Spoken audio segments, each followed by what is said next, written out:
Have you cooked a tri-tip on your pit barrel cooker? Well, today we're gonna be hanging out and we're gonna be cooking this beautiful tri-tip steak along with some fresh made chimichurri sauce, and we're cooking it on the pit barrel cooker. Let's get started.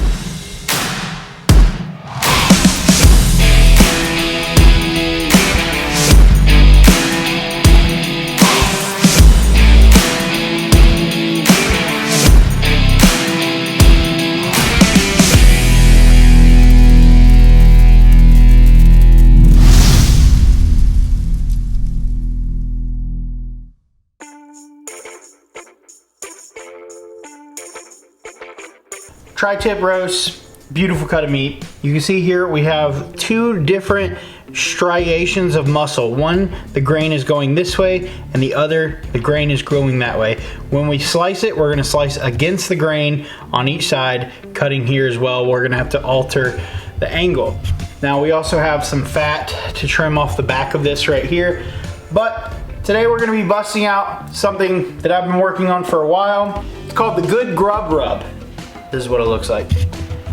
It's a simple all-purpose rub. It's gonna give us some great crust and amazing smoke flavor. And I've already got my pit barrel up and running. I'm using some B&B charcoal briquettes today. They're Texas style. They've got a great oak flavor to it. And we've got the pit barrel running at about 275. It's smoking great. So we're gonna trim this baby up and throw it on the pit barrel. Then we're gonna come back and make a chimichurri sauce fresh here at the house. First step we need to do is trim back some of this fat. I've never seen one come with this much fat on there, but I'm gonna leave a little on just to be safe. You see right there, this is just gross.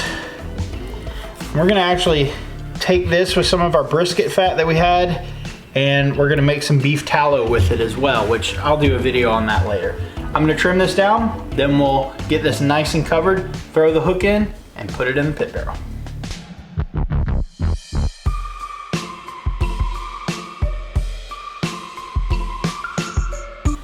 So now it's time to season the tri-tip, and what we're gonna do is use some olive oil as a binder here. We got some robust olive oil that's organic, and you're just gonna need a little, that's a lot, and you're gonna rub it all over the steak. We're using this as a binder, doesn't really add a whole lot of flavor to it. And make sure you wanna get every inch. There we go. Now it's time for some Good Grub Rub. This is my own special SPGC, which stands for salt, pepper, garlic, and activated charcoal. It's gonna give it some nice crust.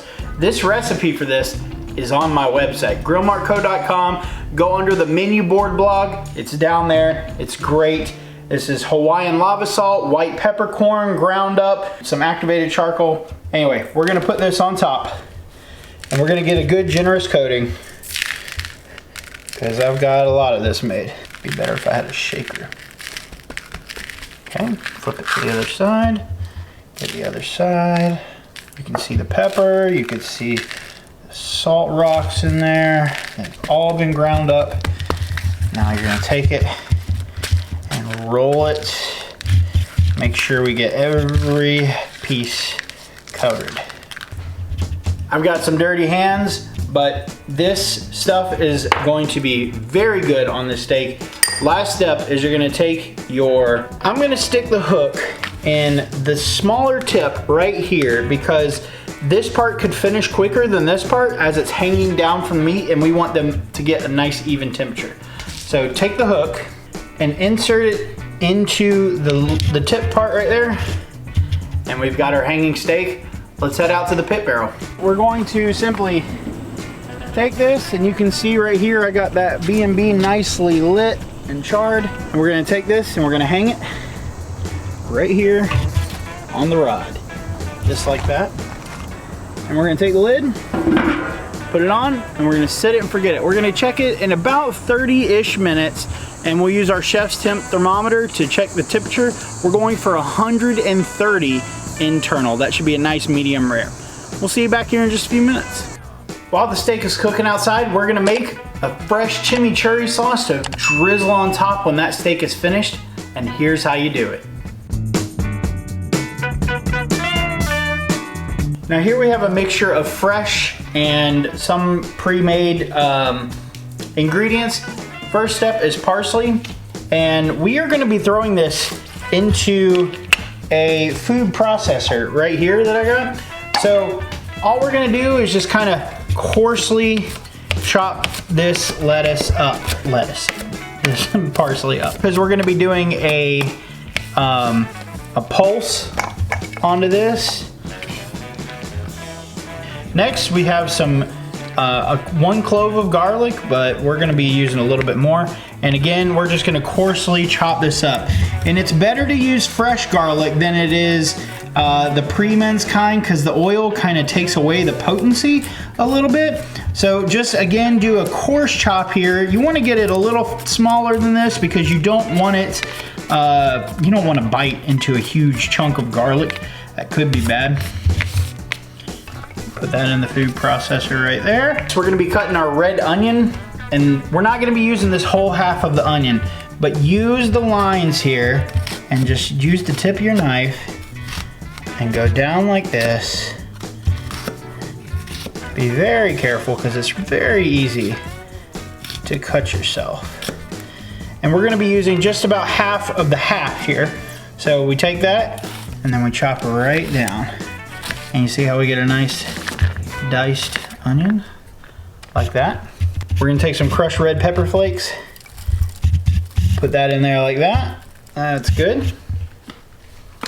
Take some oregano, and we're gonna put that in there as well. Some people use cilantro. I like the flavor of oregano a little bit better.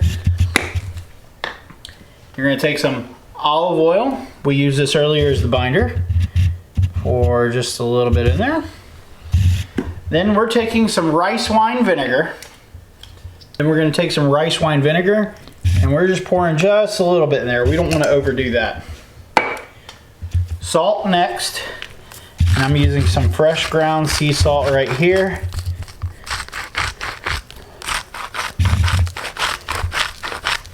That's good. And last, we're gonna juice a whole fresh lemon. Now here's a trick of the trade. Let the lemon juice fall through your fingertips like this so that you can catch any seeds that come out.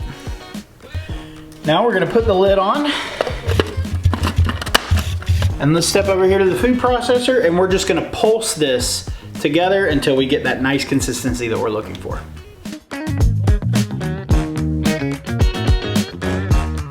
So you wanna set it to chop, if you have that feature, right here. And we're just going to pulse this, just like this.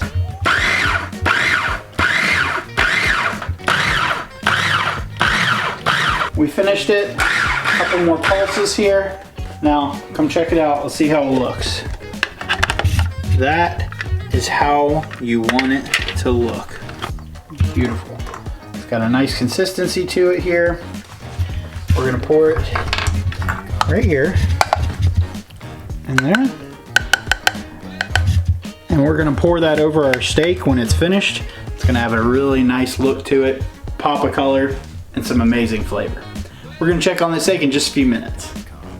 All right, so let's check on the temperature of the steak.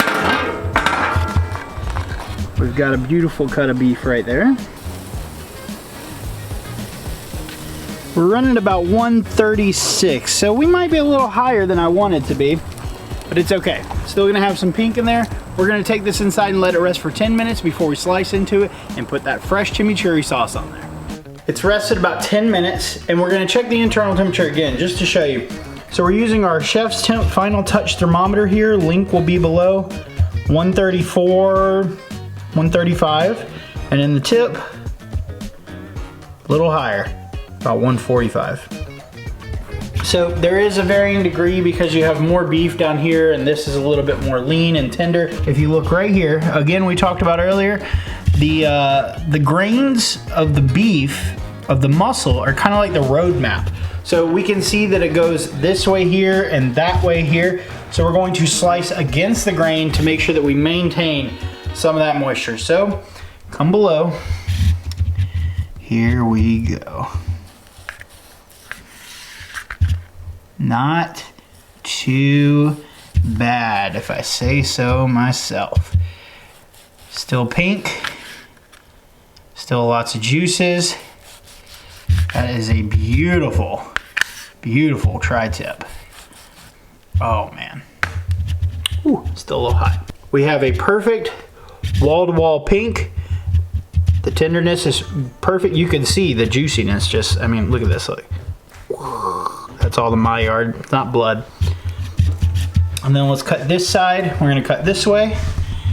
And we're gonna see this one as well. This one might be a little more well done. Well, it actually looks pretty good. I ain't mad about that. Look at that, look at those juices. Oh my God. Oh man. Damn. Look at that.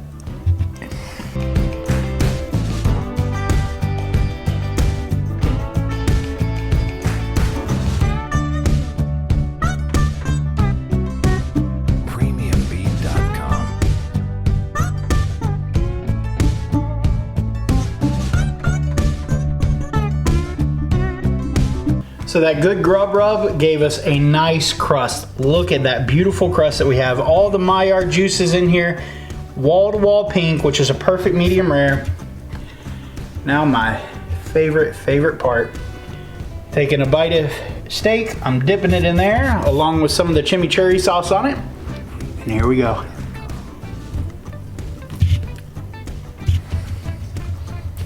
Oh man.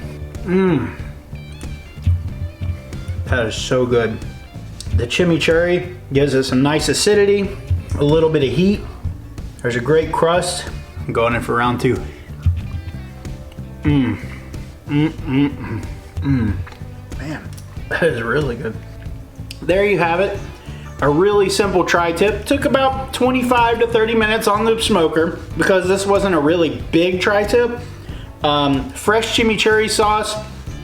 The good grub rub, which you can find on my website, grillmartco.com. Today, if you didn't notice, my beautiful grill kilt. You can also find that with a link down in the information below and on my website that'll get you 15% off your order. Until then, make sure you eat well, you do well. We'll see you next time.